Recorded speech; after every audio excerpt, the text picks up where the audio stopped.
Hello everyone, good morning. आज चाहिँ कोठामा पानी सकिरहेको थियो। अब यसो जुत्ता लाएर चस्मा लाएर यो पानीको जार भिडेर साइकलमा सरर बतासिँदै पानी भर्न जान लागेको। बाटोमा फेरि जेब्रा क्रसिङहरू धेरै पर्छ जापानमा, त्यही भएर केही छिन यहाँ टोलाएँ। त्यसपछि सुप्पाभित्र पसेर तपाईँको यस्तो खाले मिसिन हुन्छ जापानमा चाहिँ, त्यसमा 240 रुपियाँ हालेर टक्क त्यो बटन थिचेर त्यो रातोमा थिचेर अनि मुनि चाहिँ तपाईँको यहाँ कोइन फिर्ता आउँछ, चेन्ज फिर्ता आउँछ। अनि तपाईँको ढक्कन सक्कन खोलेर त्यहाँ माथि अड्काउने ठाउँ हुन्छ, त्यहाँ उतानो पारेर राख्नुपर्छ। त्यसमा चाहिँ ढक्कन, अनि त्यहाँ खुल्छ सिमसिम भन्ने बित्तिकै त्यो जारको ढोका खुल्छ।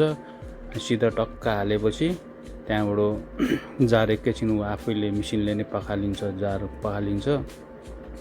अनि तपाईँ यसो त्यही अब त्यस्तो टाइपको जार अरू पनि चाहियो भने तपाईँलाई साइडमा यसरी यहाँ बेच्नु राखेको हुन्छ।